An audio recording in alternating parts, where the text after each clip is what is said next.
There are moments in a baseball season when the front office stops watching and starts acting. Not reacting. Acting. There is a difference.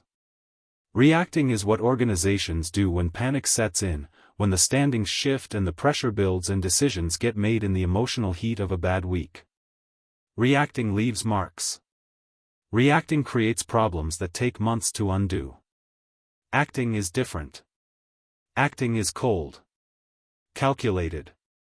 The product of observation that has been running quietly in the background for longer than anyone outside the organization realizes. Acting is what happens when the people responsible for building a championship roster look at what they have, look at it honestly, without the comfort of optimism or the distraction of small sample sizes, and decide that the cost of waiting is higher than the cost of moving. The Dodgers GM didn't react this week. He acted. 3 decisions. Made urgently. Made finally. Made with the kind of clarity that only comes when the evidence has been sitting on the table long enough that ignoring it is no longer a defensible position. And at the center of all 3 decisions was a name that keeps finding its way to the center of everything that matters on this team. Shohei Ohtani. Kyle Hart. Gone. Jack Dreyer. Gone. Not reassigned. Not optioned to the minors with the quiet understanding that the door remains open. Not handled with the careful, diplomatic language that organizations use when they want to soften a hard truth. Permanently removed from the roster. When the announcement came, it didn't come with a long explanation. The Dodgers front office doesn't operate that way. The statement was brief, direct, and final in the way that only permanent decisions can be final. 2 names. 2 roster spots opening. 2 chapters of a story that had been heading toward this ending for longer than the public had understood. The 3rd decision was different in nature but equal in weight. It was a demand. Not a suggestion wrapped in organizational language. Not a note in a coaching meeting that would be considered and discussed and eventually filtered down to the players through layers of careful communication. A demand. For a change at catcher. And the voice behind that demand, the voice that had grown too loud and too credible and too backed by evidence to be ignored, belonged to Ohtani.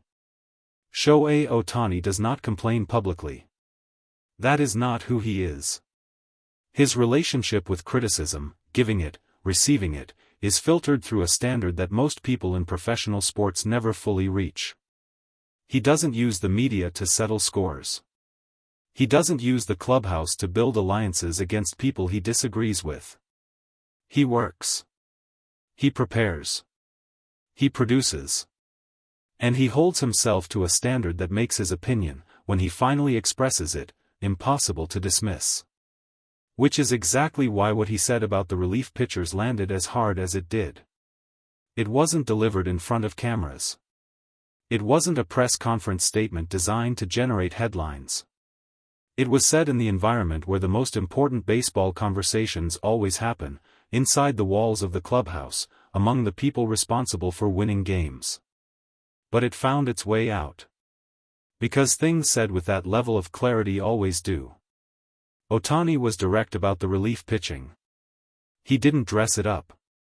He didn't use the careful, both sides language that players resort to when they want to criticize without being seen to criticize. He named the problem. He described what he had watched from his position on this team, as a hitter, as a pitcher, as a player whose preparation is thorough enough that he understands exactly what good relief pitching looks like and exactly how far below that standard the current situation had fallen. He said it wasn't good enough. And then he said something that changed the temperature of the room. He demanded a change at catcher. To understand the weight of that demand, you have to understand what a catcher means to a pitching staff at the highest level of professional baseball. A catcher is not just the person who catches the ball and throws it back. A catcher is the architect of every at-bat. The person who reads the hitter, reads the pitcher, reads the count, reads the situation, and translates all of that information into a single sign that determines which pitch gets thrown and where it goes.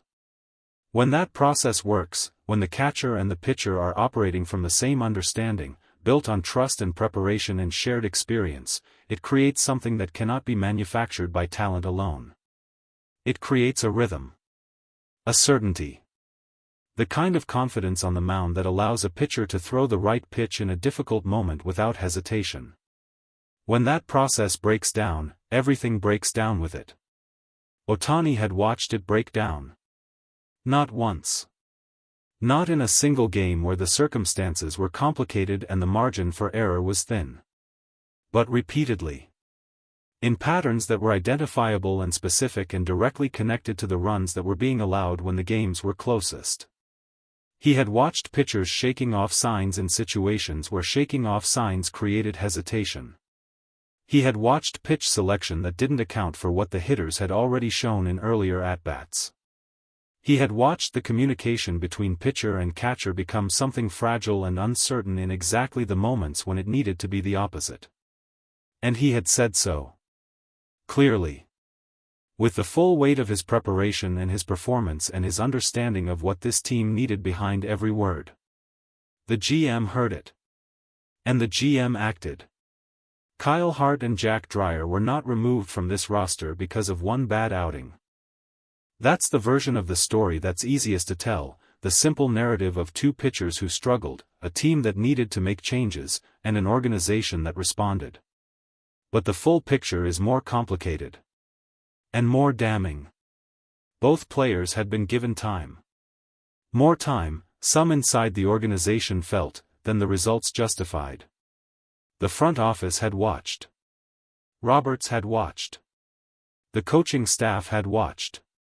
And what they saw, across an extended stretch of appearances, was not a pair of pitchers working through a difficult patch with the kind of adjustment and growth that makes patience worthwhile. What they saw was a pattern. A consistent, repeating pattern of performance that fell below the standard required of a roster built around a player like Ohtani.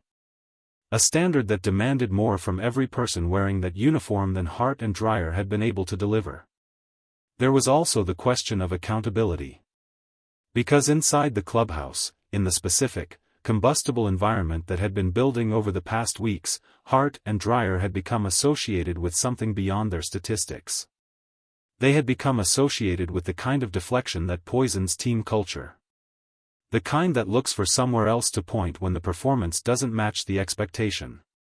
The kind that, when things went wrong, found a way to let the conversation drift toward the player who was producing more than anyone else on the roster. The front office had watched that too.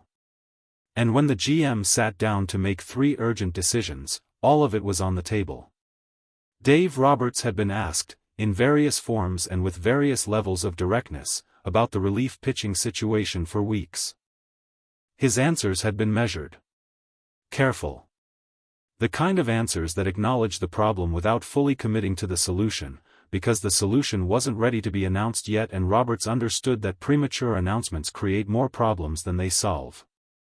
But when the 3 decisions were made, when Hart and Dreyer were gone and the catcher situation had been formally addressed, Roberts stood in front of the media with a different energy. Not relief. Roberts doesn't perform relief at press conferences. His emotional register in those rooms is always controlled, always deliberate, always calibrated to say exactly what the situation requires and nothing more.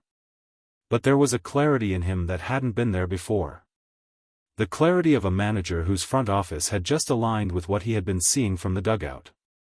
The clarity of a man who no longer had to answer questions about a situation that had already been resolved. A reporter asked him about the permanent removal of Hart and Dreyer. Roberts nodded. Slowly. The way he does when the answer is simple, but he wants to make sure it lands correctly. We needed this roster to reflect what we're building. Those decisions do that.